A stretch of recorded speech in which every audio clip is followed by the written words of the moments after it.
India নিউজিল্যান্ডকে 4 উইকেটে পরাজিত করেছে। এত বড়, এত বিশাল আকার রান কিভাবে চেস করে জিততে হয় তা ইন্ডিয়ার কাছ থেকে শিখতে হবে। 300 রান, এই 300 রান 1 ওভার বাকি থাকতেই, অর্থাৎ 49 ওভারেই খেল খতম করে দিয়েছে ইন্ডিয়া, আমাদের গর্বের ইন্ডিয়া টিম। তো প্রথমে দেখো, ইন্ডিয়া টসে জিতে বল করার সিদ্ধান্ত নেয় এবং নিউজিল্যান্ডকে ব্যাট পাঠায়। তো নিউজিল্যান্ডের ওপেনার ডেভন কনওয়ে এবং হেনরি নিকোলস, এই দুজনে মিলে খুব ভালো দুর্দান্ত একটা স্টার্ট দেয় নিউজিল্যান্ডকে। ডেভন কনওয়ে 67 বলে 56 আর হেনরি নিকোলস 69 বলে 62 রানের একটা দুর্দান্ত ইনিংস খেলে এবং তাদের শুরুটা খুব ভালো করতে সাহায্য করে। তো ড্যারেল মিচেল, একে নিয়ে কি বলবো, কিছু বলার নেই। ড্যারেল মিচেল মনে হয় ভারতকে পেলে, ভারতের বিপক্ষে আর ভারতের মাটিতে ড্যারেল মিচেল দুর্দান্ত খেলে। জানি না কি এরকম সম্পর্ক আছে ভারতের সাথে তার। তো ড্যারেল মিচেল 71 বলে 84 রানের দুর্দান্ত ইনিংস খেলে। স্ট্রাইক রেট ভেরি গুড, কিছু বলার নেই। তো এরকম রান চলতে চলতে ক্রিস্টান ক্লার্ক 17 বলে 24 রানের একটা ইনিংস খেলে ভালো ফিনিশ দিয়ে যায় দলকে।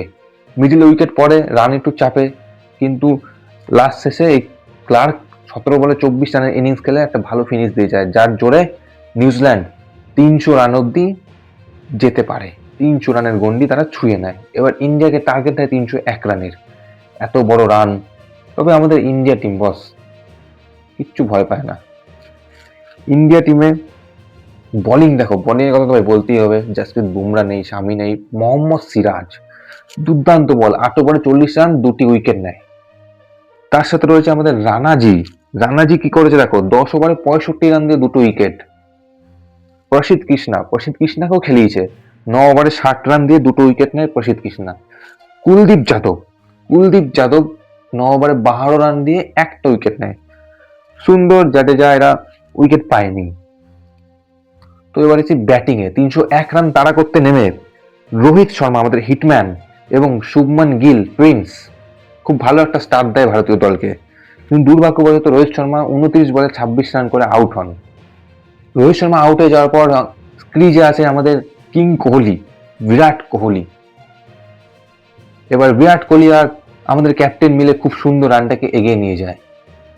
একটা সময় দেখে মনে হচ্ছিল ভারত খুব সহজেই ম্যাচটা বার করে নেবে, কিন্তু সেই মুহূর্তেই আউট হয় শুভমান গিল।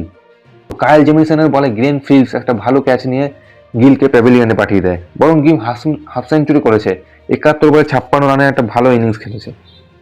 আর তারপরেই আসে শ্রেয়াস আইয়ার, ইনজুরি থেকে কামব্যাক করে শ্রেয়াস আইয়ার।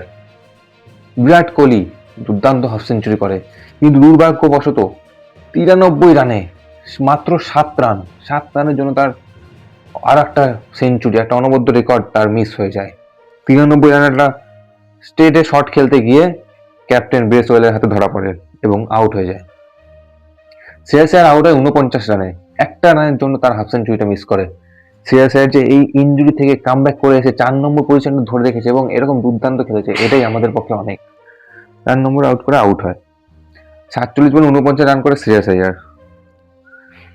রাহুলের কথা ভাই কি বলবো, ওপেনিং খেলো, মিডিল অর্ডার খেলো, ফিনিশার করাও, রাহুল প্রথম দিকে উইকেট পড়তে থাকে, রাহুল টুকটুক করে রানটাকে এগোতে থাকে সিঙ্গেলে করে। এমন সময় চলে আসছে সিঙ্গেল করলেই এক রান করে নিলেই রান জিতে যায়, চেস হয়ে যায়। কিন্তু রাহুল সেই জায়গাটাকে ধরে রেখে লাস্টে গিয়ে খুব সুন্দর ফিনিশ করে আমাদের রাহুল। 21 বলে 29 রান করে ভালো ফিনিশ করে। আর তার সঙ্গে যার কথা বলতে হবে, আমাদের হর্ষিত রানাজি খুব সুন্দর দুর্দান্ত 23 বলে একটা 29 রানের মার কাটারে ইনিংস খেলে আউট হয়। রানাজি মনে হয় ভারতীয় বোর্ড তাকে অলরাউন্ডার তৈরি করছে এবং সেই কাজটাই রানাজি আজকে করেছে, বোলিং এ যেমন ব্যাটিং এ সেরকম, কিছু বলার নেই। কায়েল জেমিসন 10 রান দিয়ে 10 ওভারে 41 রান দিয়ে 4টে উইকেট নেয়, সবচেয়ে সফল বলার নিউজিল্যান্ডের। আদিত্য অশোক 6 ওভারে 55 রান দিয়ে 1টা উইকেট নেয়। আর ক্রিস্টান ক্লার্ক 10 ওভারে 73 রান দিয়ে নিজে অনেক রান খেয়েছে এবং একটা উইকেট পেয়েছে অবশ্যই। তো সব মিলিয়ে বলতে গেলে নিউজিল্যান্ড ভালো খেলেছে এবং আমাদের ভারতীয় বোলিংও যেরকম হয়েছে, ব্যাটিংও সেরকম, ব্যাটিং বোলিংয়ের থেকে বরং আরও ভালো হয়েছে। বিরাট কোহলি চেস মাস্টার তো আমরা বলি, তার কারণেই, এবং আরও যেমন গিল, আইয়ার, রাহুল, এদের কারণেই ইন্ডিয়া এত বড় রানটা চেস করতে পেরেছে। কিন্তু দুর্ভাগ্যবশত সুন্দরের ইনজুরি লেগেছে, চোট লেগেছে, কিন্তু সে 7 বলে 7 রানে খুব সুন্দর ম্যাচটাকে রাহুলের সঙ্গে নিয়ে গেছে এবং রাহুল ফিনিশ করতে পেরেছে। এটাই আমাদের খুশির খবর। আশা করি সুন্দর খুব তাড়াতাড়ি হয়তো সুস্থ হয়ে উঠবে, তাকে দরকার আমাদের দেশের জন্য। তো প্রথম ম্যাচেই ইন্ডিয়া নিউজিল্যান্ডকে পরাজিত করে বাজিমাত করে দিয়েছে এবং সিরিজ 1-0 এগিয়ে রয়েছে। তো আজকে ভিডিওটা এই পর্যন্ত রইলো। আজকের জন্য বাই। জয় হিন্দ, জয় বন্দে মাতরম। সবাই ভালো থেকো।